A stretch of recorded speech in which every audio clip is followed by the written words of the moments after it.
So good evening, students. Myself, Anil, political science lecturer. So we are going to discuss about Marxism and what is the main principles of Marxism.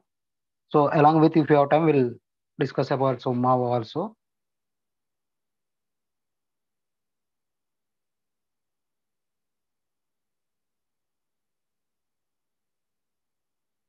Am I audible, students? Yes, sir, but we can't see you. Okay, thank you, thank you. So your network is fluctuating. So Hyderabad is some of is cloudy, no. So it says fluctuating. There is no proper network. So that's why I turned off my video. Okay, thank you. We'll continue the subject. Sir, today you are discussing about the unit number 11. Yes, yes. It's Marx and Mao.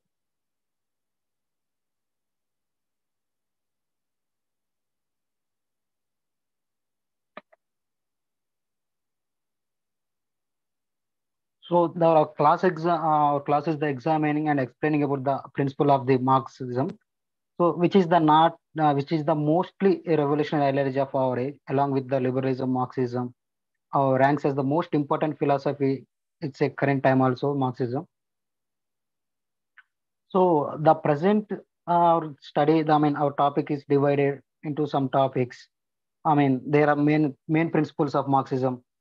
So like dialectical materialism, historical materialism, theory of surplus value, class struggle, revolution, dictatorship of proletariat, and communism. So this is the major concept which we are going to discuss in our class. So what is the Marxism? So Marxism is a generally refers to the idea of the German philosopher Karl Marx. So, but Marxism does not mean exclusively the idea of Marx. So it includes the idea of Marx, Frederick Engels, and their supporters who call themselves as a Marxist. So the Marxism refers to the body of ideas which predominantly contains the ideas of the Karl Marx. So Marxism is a living philosophy. So Marxist thinkers are continuously contributing to the philosophy of Marxism. So and that is said that Marx is dead, but Marxism is still alive. So the who are believing Marxism, they are saying these things only. So as we discussed, Marxism existed before Marx also. So these are known as the at least socialist thinkers. So Karl Marx called them utopian socialists who are existed before him. So they were utopian because their diagnosis of the social ills was correct. So but their remedy was wrong. So they are identify the problem, but what they are suggested that remedies it's not a scientific way. It's very far from reality. That's why he called them as a utopian socialists. So it was impracticable, and therefore they were called as a utopian. So the world utopia was derived from the Thomas More books that is a utopia. So it refers to the imaginary Iceland called an utopia. So where a perfect socio-economic political system existed. So there was no explanation, and people were happy. So some important socialist thinkers and Robert Owen, Fourier, Saint Simon, Proudhon. These are the important thinkers of utopian socialists. So Marx calls is socialism as a scientific socialism. So Marx called before his era that socialism as a utopian socialist, but is called is socialism is scientific. So why it is scientific? Why it's before him? Why it is not unsigned before it unscientific? We'll discuss in our class. So it is scientific because it offers the economic interpretation of history. So by using the scientific methodology of dialectical materialism.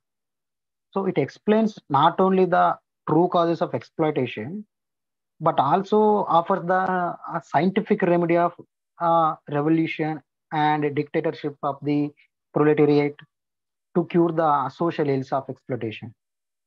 So it's not only offers scientific reasons for class division, so, and also struggle in a society, but also provide for a scientific mechanism to establish a classless and exploitationless society.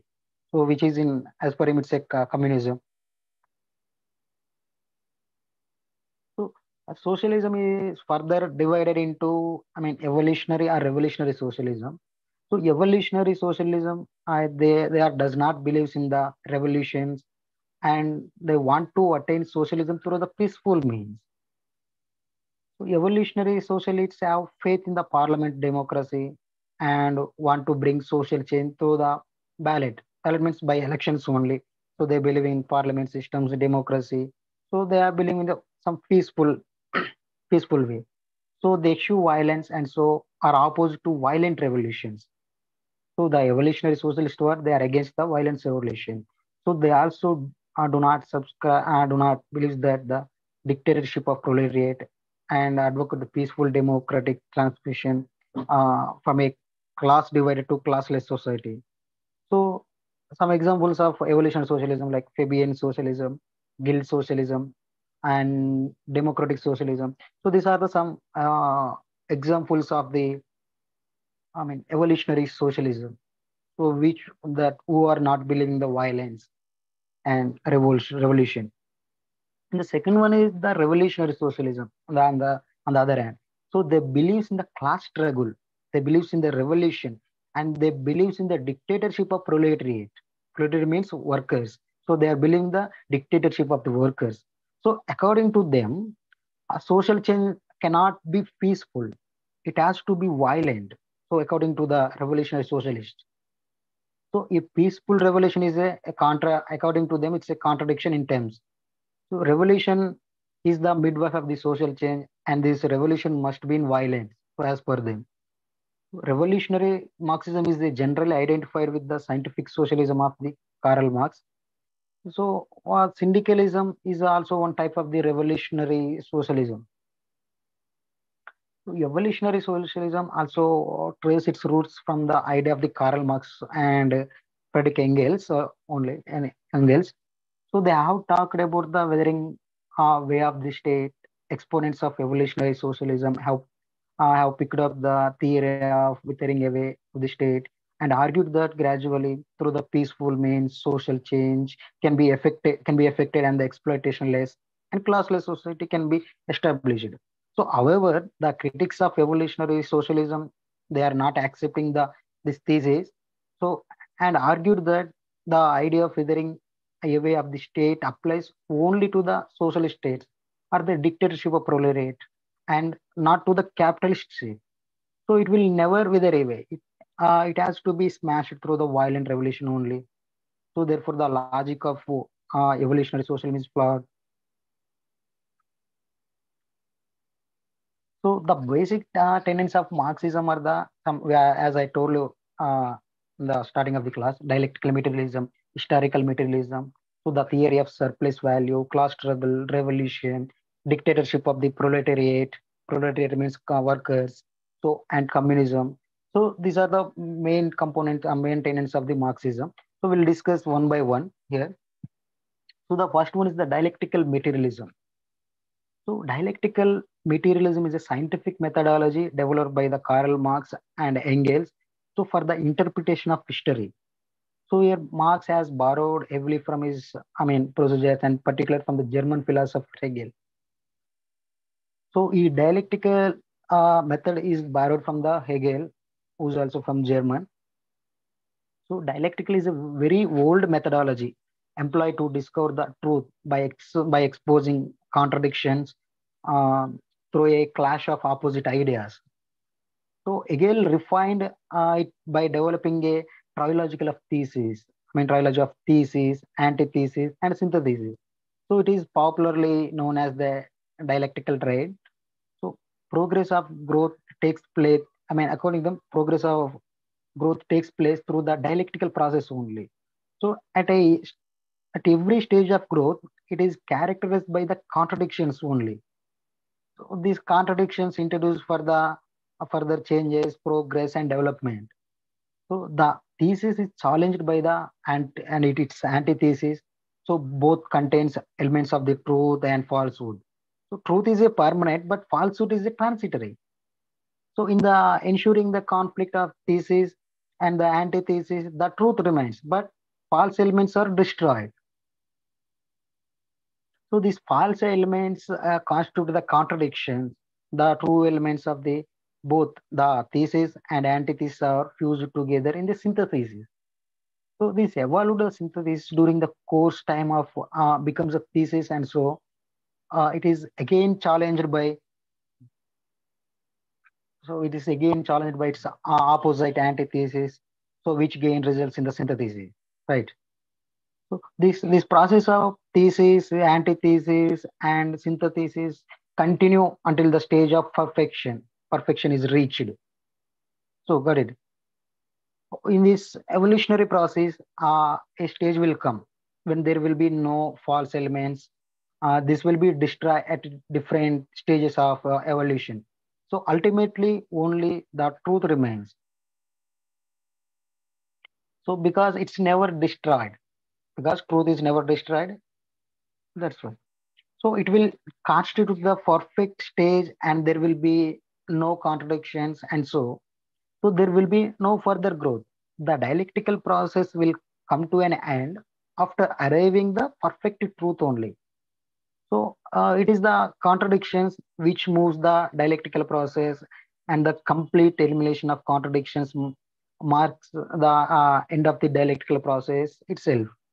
So for materialism, Marx is highly indebted to the French school of materialism. So mainly the French materialist thinker Ludwig, right? So it is the matter which is the ultimately reality and not the idea. So the later is a reflection of the former.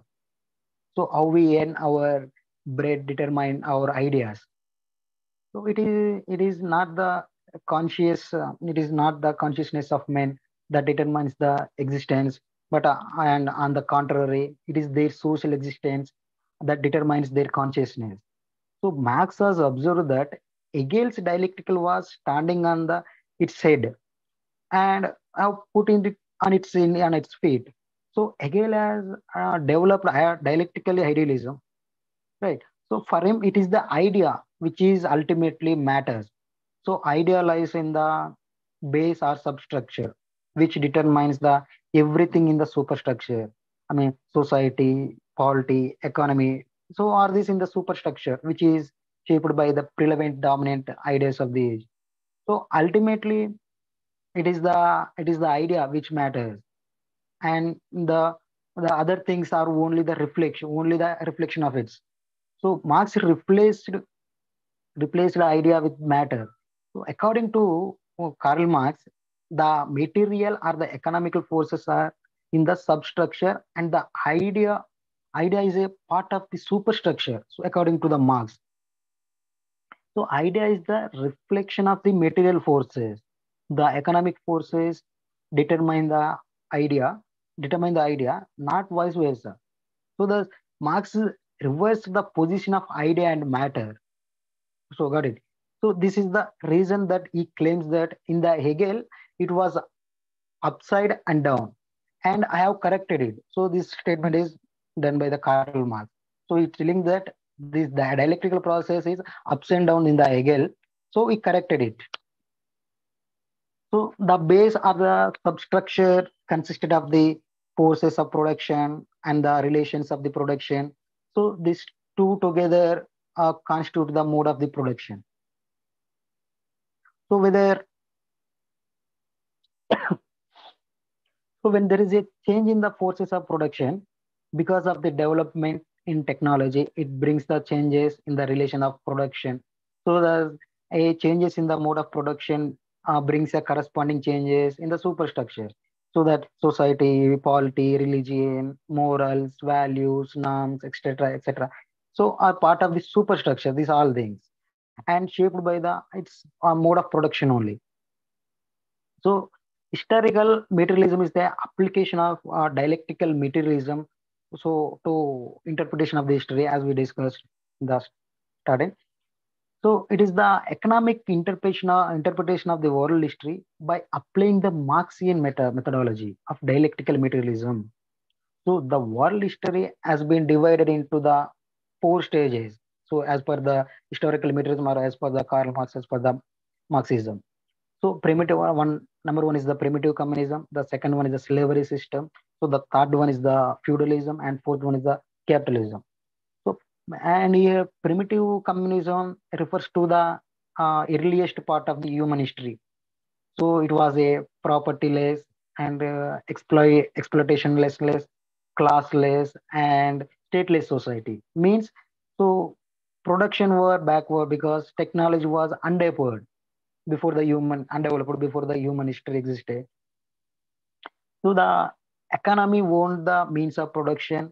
They were not under the private ownership, and so there was no exploitation. So if there is no private ownership, there was no exploitation. So as for the historical method, as for the Marx, so stones made of hunting weapons, the fishing nets and hooks were the means of the production.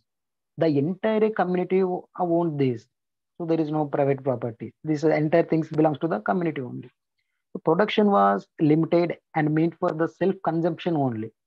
So there was no surplus production. So and there was no private property. Since there was no private property and there was no exploitation. So since there was no exploitation and there was no class division, and since there was no class division, there was no class struggle. Since if there was no class struggle, there was no state. So it was it's a communist society, but of a primitive type. It's a primitive type, not it's a, of though life is difficult. It was characterized by the so absence of exploitation, conflict, and struggle.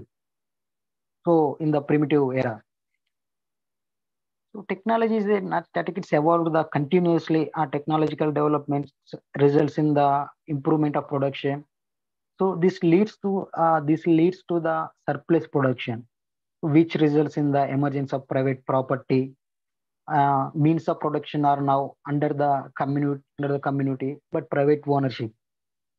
So society is divided into the property owning and propertyless classes. So now we are saying there are some property owning classes, then propertyless classes. So by virtue of ownership, ownership of the means production, the property owning classes exploits the propertyless classes. So class division in a society and exploitation leads to the class struggle. So Marx is saying that so class division in a society and exploitation, this both are leads to the so class struggle. So since there is a class struggle, the dominant class and the property owning class creates the institution called the state to suppress the dissent of the dependent class. So that is the propertyless class, dependent classes are. So the state is the class instrument and coercive institution. Uh, it protects the interest of its creators. Creators means the property owning class only. So in the beginning, this society is divided into the masters and slaves. Masters are the haves, and the slaves are the have-nots. The slaves carry out the production work, though the masters live on the labor of slaves. So they exploit the slaves, and whenever the slaves are resigned, the state comes to the rescue of the masters.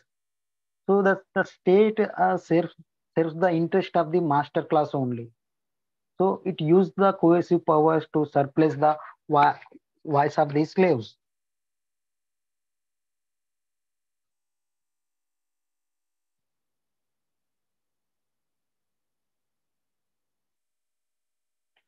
So the slave system is succeeded by the feudalism, technological development, leads to the changes in the means of production, and this brings about the corresponding changes in the relations of production and the superstructure. So the slave system is replaced by the feudal mode of production, and it reflected in the society, polity, morality, and the value systems. So the division of society into feudal lords and peasants, I mean farmers, workers, characteristic of the feudalism. So the feudal lords own the means of production, that is land, that is the land, but the peasants carry out the production work. So by virtue of ownership of the land, the feudal lords get to huge share of produce without doing anything. So the feudal the feudal parasites who thrives on the labor of peasants. So feudal lords or exploits the peasants, and if the peasants ever resist their exploitation, so their resistance is the ruthlessly crushed by the state, means landlords. So which is protects and serves the interest of the feudal lords.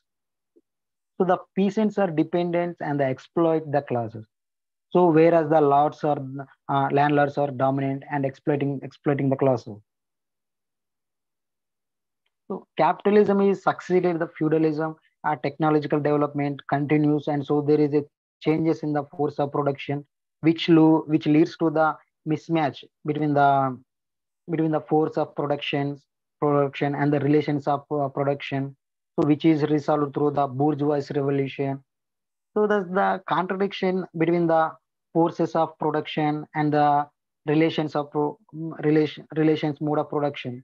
So the division of society into bourgeois and the proletariat class characteristic of capitalism.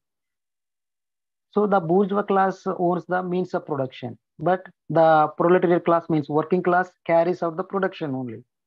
So the workers are the industrial. I mean, the proletariat means the industrial workers. So they sell their labor in lieu of meager wages. So it is usually the substantive wage, which is the sufficient only to support them and their family. So that is an uninterrupted supply of labor force can be maintained. Production is a production is not for the consumption by them by by the self, but is the but for profit. The desire to maximum the profit leads to the reduction in the wages and the raise in the working hours.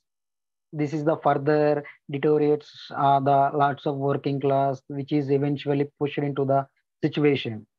So where it has nothing to lose except the chains. So this paves the way for the proletariat revolution.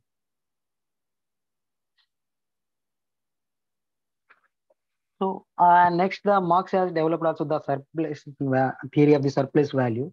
So the theory of surplus value to explain the exploitation in the capitalist society. So yeah, Marx was influenced by the theories of classical economists. So he subscribed the labor theory of value, the value of commodity determined by the amount of labor consumed in its production. So labor is also commodity. So it can be bought and sold like other commodities. Out of the four factors of production, labor is the most vital. Labor is the most vital. In its absence, the other factors of productions are useless. So land, capital, and organizations are the other factors of production. So it is the application of labor to these factors of production, which makes them productive. In the absence of labor, they are sterile. So if a wage is paid to the proportion to the amount of value created by the laborer, so then there is no exploitation. But this is the not case of capitalism. This is the not a case in the capitalism.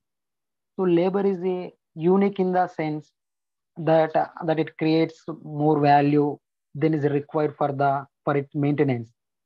So the difference between the value created by the worker and the value paid to the worker as a wages, it's constitute the surplus value and the profit of capitalist.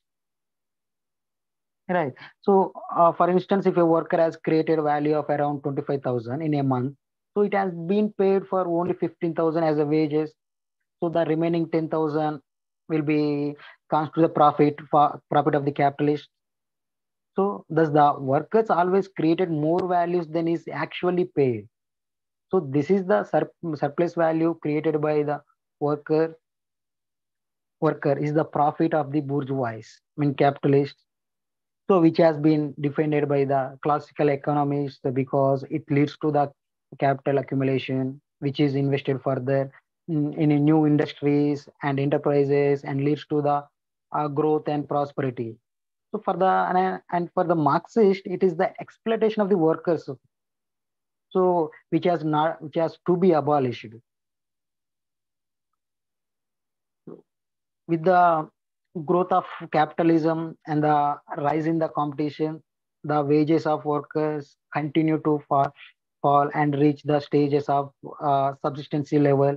So subsistence wage is the minimum possible wage. Behind this wage cannot be reduced. So it is the minimum possible wage for the survival and the perpetuation of the labor force. Thus, cut the throat of competition in the capitalism. It's lead to the deterioration of the proletariat. So this is the intensified class struggle and eventually leads to this revolutions. So according to the Marx, the history of all that existed in society has been the history of class struggle.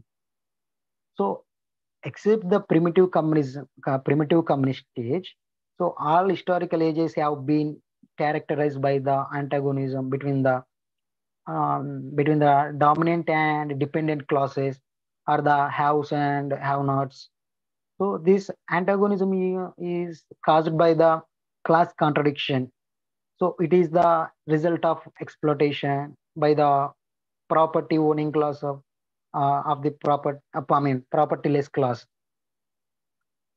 So throughout the history, so there have been two contending classes in every epoch. In the slavery system, there were masters and slaves. In feudalism, there were feudal lords and the peasants. And in the capitalism, the bourgeois and the proletariat.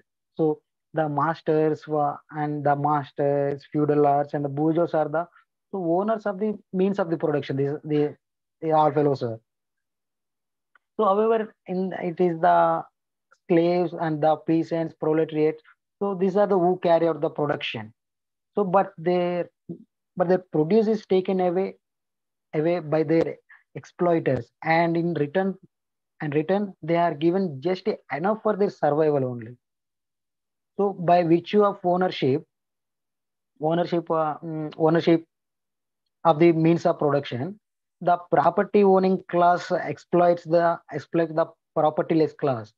So this is the main source and cause of the class struggle. So the interests of the contending class are irreconcilable. So no compromise or no approach is possible between the contending class. The inherent contradiction of a contending class of every approach can be resolved only through the annihilation of the exploiting classes only. So otherwise, it's not possible otherwise.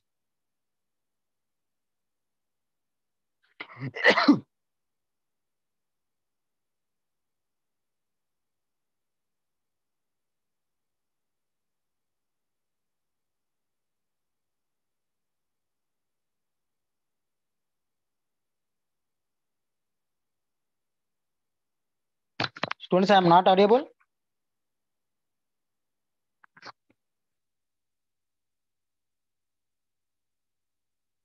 Hello, students, I'm not audible. So some people are texting that I'm not audible. Please confirm it. Okay, thank you. I'm audible. Okay, thanks. So some are texting in our chat box. I'm not audible. That's why I'm asking.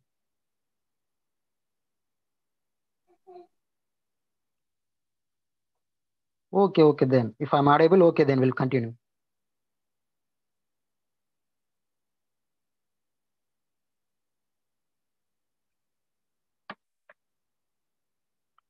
So next is on revelation. So class struggle. If we are discussing about the class struggle, this class struggle paves the way for revolution. So class struggle is the imperceptible, but revolution is the perceptible. So intensification of class struggle prepares the grounds for the revolution. So got it. So class struggle is a long drawn affair, but revolution is a short shift and violent.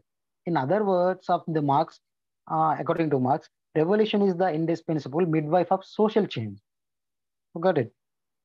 So transition from one historical stage to another occurs through the only revolution, according to the Marx. So feudal revolution brought an end to the slavery system, and the bourgeois revolution ended the feudalism, and the proletarian revolution will be bring an end to the capitalism. So he believes this process, the Karl Marx. So does the any approach making social change is a always brought about by a revolution only.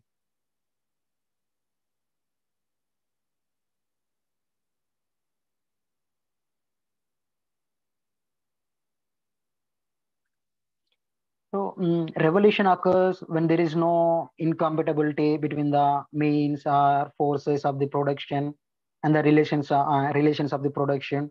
To resolve this incompatibility, so revolution occurs, which brings the corresponding changes in the relations of the production and the superstructure to make it compatible with the forces or the means of production.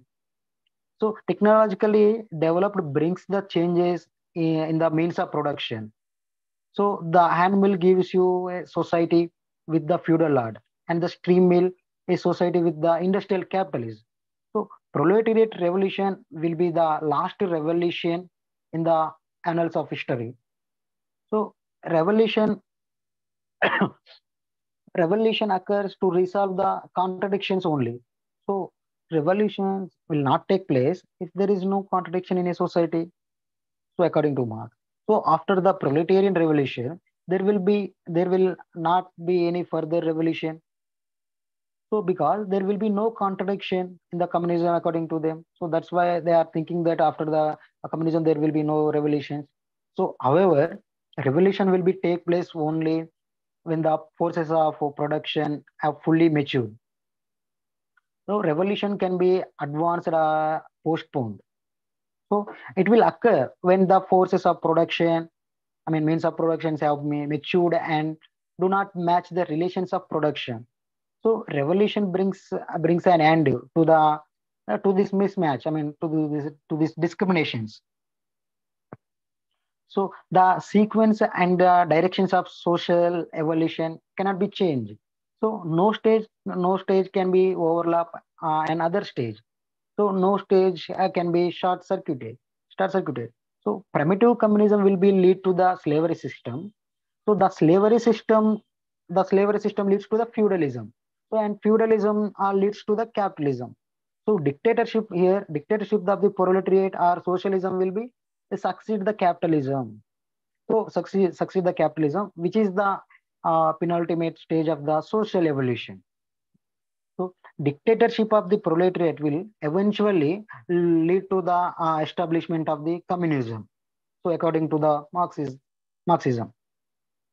So with the proletariat revolution, revolution itself came to an end. So they are telling that after the communism there will be no revolutions. Means they are thinking that in the communism there will be no contradiction, there will be no discrimination, there will be no class division. So that's why they are thinking that in the after the communism there will be no revolutions. So now we'll discuss about the dictatorship of the proletariat. So how it will be? Well, okay, we'll see. Proletariat revolution will lead to the establishment of the dictatorship of the proletariat. And proletariat means our workers only. So it is also known as the socialist state. Proletariat dictatorship. This is known as the socialist state. The state apparatus created by the bourgeois to oppress the proletariat will be taken over the proletariat themselves. So now the table will be turned, and the proletariat will use the state of affairs against the bourgeois. So the bourgeois will try to stage a counter revolution to restore the old system, and so the cohesive institutions of the state are needed to restrain the bourgeois. So bourgeois is the landlords who are the owning the land, owners of the land. So the state has always been the instrument of oppression in perspective of Marxism. So the dominant class is to oppress the dependent class, dependent class has created the state. So it has the instrument, the state protect and serve the interest of its creator. So here, creator means the bourgeois class only here. So which is the property owning class, right? So this class has always been in a minority. So whether it is the masters or feudal lords or the capitalists, so these all are the minority in the numbers. So in numbers they are minority, but in the property they have own and huge property they have own. So the minority has been oppressed the majority. Example, the slaves or the peasants or the proletariat through the coercive organs of the state. So under the dictatorship of the proletariat, for the first time, the state comes under the control of majority. Control of majority means, so according to them in a society, the proletariat means workers are the majority. So that's why they are thinking that the state will comes under the peoples of majority. So now the first time and the state's coercive appearance, it is used by the majority against the minority. So against minorities here, that capitalists. According to according to the Marx, all states have been dictatorship, and so socialist state is no exemption from this. So it is also a dictatorship. The state has always been used by one class to suppress the other class. So in the socialist state, the proletariat class will use the coercive organs of the state, such as the army, the police, and the prison and judicial system, etc. So against the bourgeois class, they will use all these institutions against the bourgeois class, against the capitalist class. So Marx argued that if democracy means the rule of the majority, then the proletariat state is the most democratic state, because for the uh, first time in the annal of history, power comes into the hands of majority. So here Marx is justifying the dictatorship of proletariat. So while comparing to democracy, as we all know, democracy means the majority rule. So Marx here saying that, so in proletariat dictatorship also it's a major rule of the majority. So it is, so he's trying to justify here. Yes, he's justifying his theory of dictatorship of proletariat. So I mean, before the proletariat state, power has always been in the hands of the minority. So if minority rule is the criterion, then only proletariat state can be called as a democratic state. So right. So according to me, so the society was ruling by the minority class, mean who is the capitalist and bourgeois. So these are the minority members. But according to him, in a proletariat dictatorship, the ruling class is the uh, majority people. So, under the living care of the dictatorship of the proletariat, the socialist state will be blossom for into the communism. So, they believe that this dictatorship of proletariat will lead to the communism. So, according to them, this is the way to the communism. So, socialism is a transitor stage. It will pave the way for eventual emergence of communism, which is stable and permanent. So this will be the phase of social evolution. So after the establishment of communism, so there will be no further social change. So cause they believe that in a communism, everyone will be equal, everyone will get what they want, equally. So that's why they are thinking that there will be no social change. It is the last change it is the last one according to the Marxism. The dialectical process will come to an end. So a perfect rational society system will be established, free from antagonism and contradiction. So there will be no class contradictions, and so no class struggle. If there is no contradiction, there is no struggle. So in fact, communism will be a classless, stateless, and private propertyless and exploitationless society. So communism, this is the communism. So in a communist society, there will be no private property in the form of private ownership of the means of production. It means the production will be under the ownership of community. So there is no single person to deal all this private property. So if there is any A production means a production that all belongs to the community only.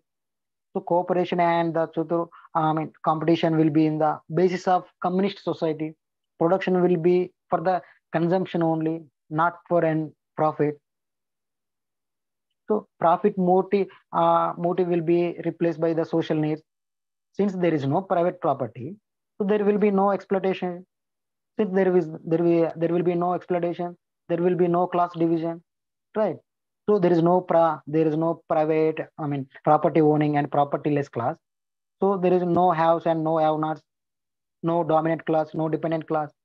So since there is no class division, there is no class struggle. No need for the state. So according to Marxism, so if there is no class, there is no exploitation, there is no discrimination. So there is no private property to distribute among the people. So they are thinking that there is no use of state. So that's why they are telling that is a classless society. So this is the reason why communist will be have a classless and stateless society. So state so state is the according to them, state is the instrument of exploitation. So it is the class instrument and result of class division in a society. So since there is no one class of workers in communism and no other class to suppress or oppress, right?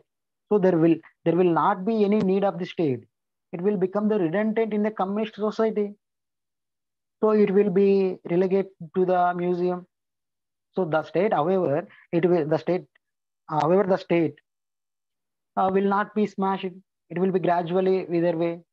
So communist society will be governed by the principle of the from each according to each capacity, each according to his need. So there will be no place for parasites. He who will not work will not eat also, right? So there will be only one class of workers. The entire society will be converted into the working class. So if you need work, according to them in the communism, so if you want to eat, you have to work. So there will be no place for exploitation. If there is no, extra property, there is no surplus value, there is no private property, there is no exploitation. If you have private property extra, so someone will exploit you. So it will be egalitarian society. So there will be harmonious relationship among the people.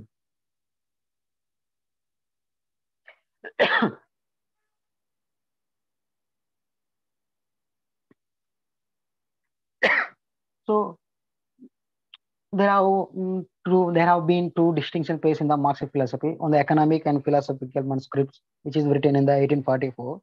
So present a few human face of Marxism. So in the manuscripts, capitalism has been analyzed without the reference to the class antagonism, class struggle, and violent revolution. Here, the evil influences of capitalism have been explained through the alienation and loss of identity and freedom. So these views of Marx have been identified with the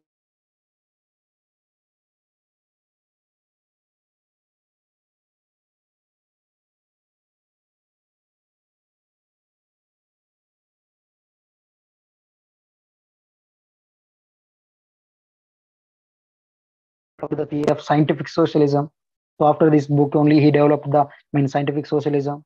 So Marx's earliest ideas were discovered only in 1932 with the publication of the manuscripts. So here the theory of alienation is an important Marxian concept. The concept of alienation becomes very popular only after the publication of manuscripts book. So Marx has identified the four levels of alienation. So firstly, man is alienated from his own product and from his work process because the worker plays no part in deciding what to produce and how to produce it. Secondly, man is alienated from nature. His work does not give him to a sense of satisfaction as a creative worker. So under the mechanization, work tends to becomes increasingly routinized in the monotonous. So thirdly, man is the alienated from the other men, the competitive character of the capitalist system. forces everyone to live at a someone else expense and divided society into the antagonistic classes. So number lastly, fourth one, man is alienated from himself. So the realm of necessity dominates his life and reduce him to the level of an animal existence. So leaving no time for the taste of literature, art, culture, heritage. So the capitalist system is subordinates all human faculties and qualities to the condition to created by the private ownership of private capital. The capitalist himself, or no less than the worker, becomes slave or tyrannical rule of money. So as a humanist philosophy, Marxism is the primarily philosophy of human freedom also.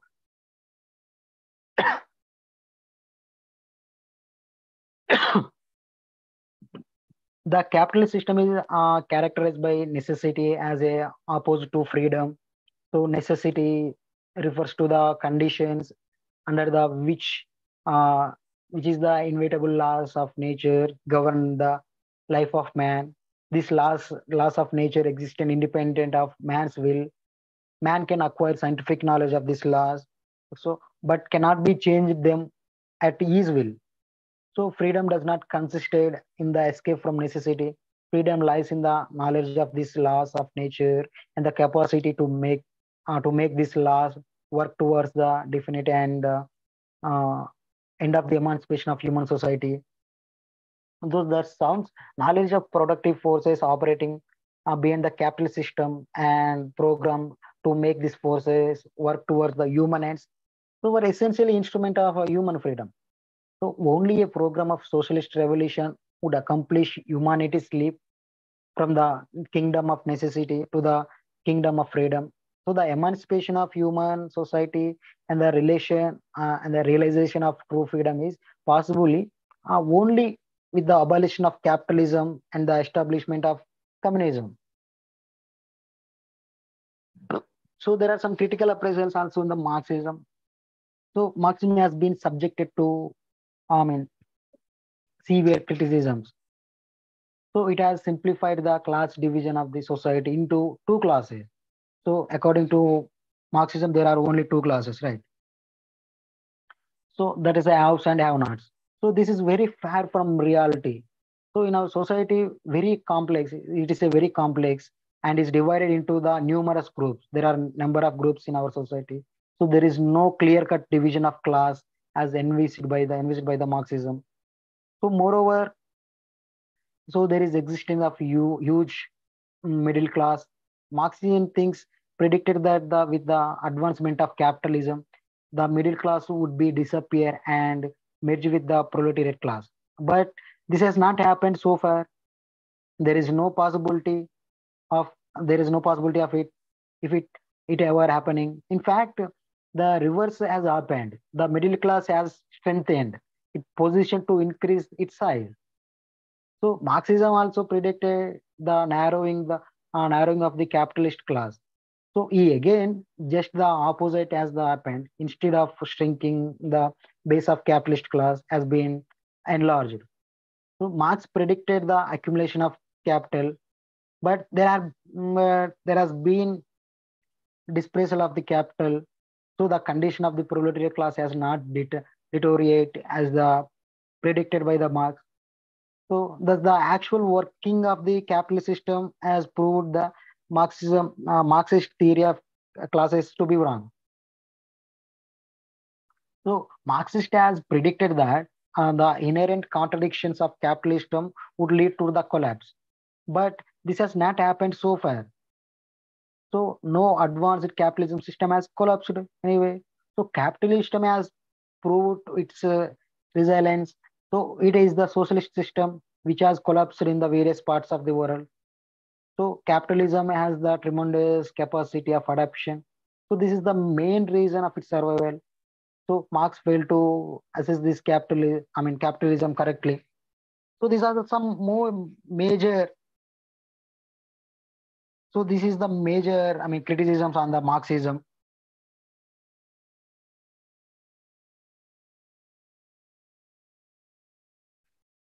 So according to the Marx, the proletariat revolution will occur only when capitalism has matured. Capitalism has matured. So there is no chance of the proletariat revolution occurring and succeeding in the backward of feudal society. But this is the exactly what happened in reality. So revolution has taken place only in the feudal societies, such as Russia, China. So this was the main issue of debate between the two factions of Russian Marxist and the Mensheviks, led by the Bolsheviks and led by the Lenin. So ultimately, the Bolsheviks prevailed over the Mensheviks, right, in China, in Russia. So the Marxian theory of economic determinism has been severely criticized. So it is not only the economic factor, but other factors also that are equally important to bringing about social change. So if economic determines the polity, society, morality, value system, etc., then economy itself is shaped by this, right? So it is a two-way process. It is a two-way process. Economic forces are not immune to the influence of polity, society, culture, religion, values, norms, etc. So if the base or the substructure shape the superstructure, then the superstructure also shape the substructure. So it's right. So thus the theory of economic determinism cannot be accepted. So later Marxist thinker like Gramsci accepted the importance role of the superstructure. So the Marxian concept of dictatorship of the proletariat and communism suffer from several flaws. After the proletariat revolution, the proletariat will be seized the state apparatus from the bourgeois. So with the establishment of communism, the state will be become redundant and will gradually wither away. Though this has not happened in the socialist society, the state in fact become all powerful. So instead of weakening, the state has consolidated its position and there is no possibility of it fading away. So the Marxian dream of stateless society will never be realized. The state will be continue to play leading role in a socialist and communist society, and there is no possibility of it ever being relegated of the to the museum. So the socialist state, wherever wherever it has been established, either been overthrown or the discredited. So whenever it is still surviving, it has been compelled to introducing the widening changes, so which do not conform to the techniques of the classical Marxism. So the collapse of communism in European states, disintegration of the Soviet Union, and economic reforms in China have led to the thinkers like the Francis Fukuyama to write obituary of Marxism.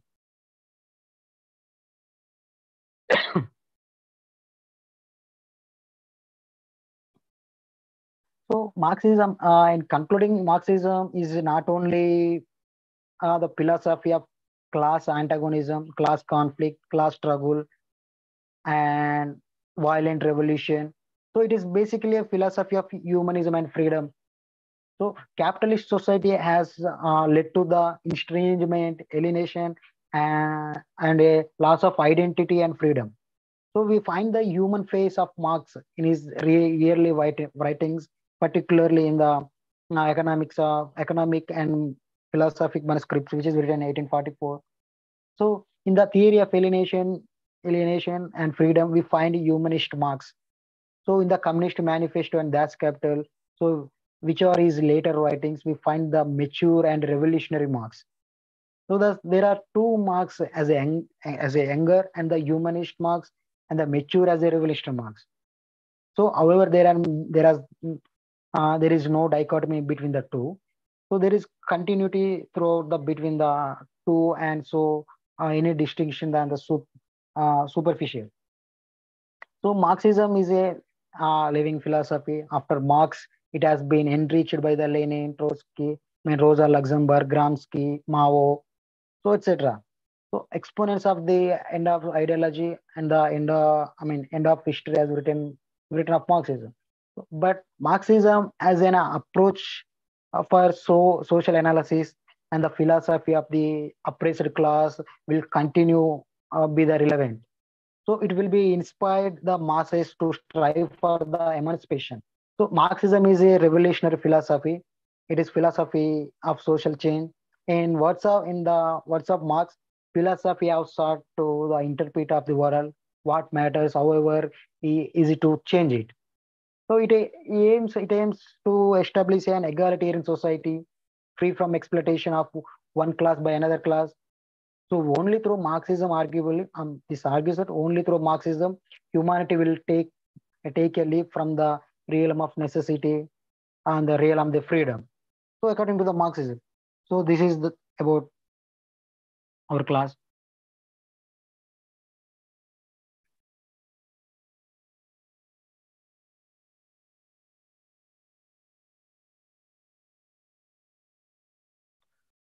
So this is our class. Class is over. If you have any doubts, you may ask.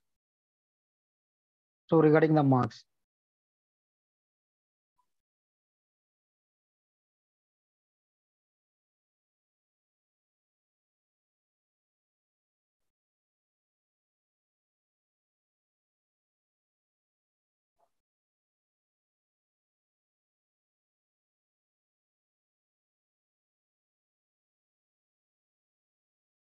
Students, if you have any doubt, you may ask here. So otherwise, we'll conclude our class here.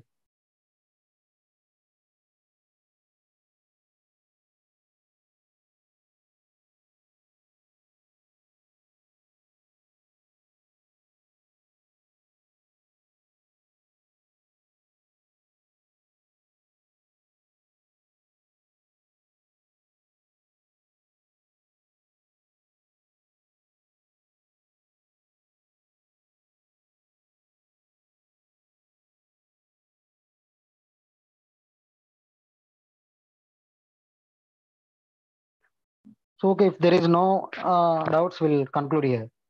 So you may leave. Class is over. If you don't have any doubts.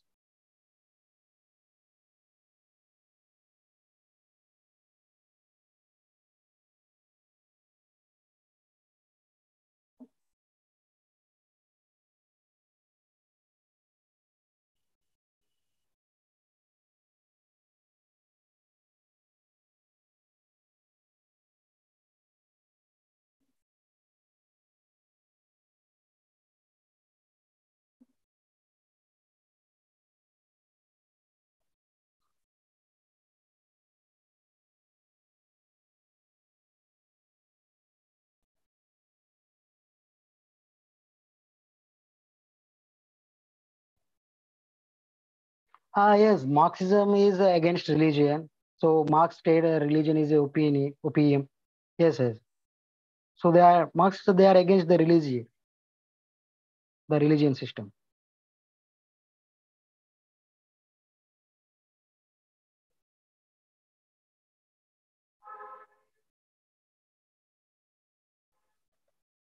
So any more doubts?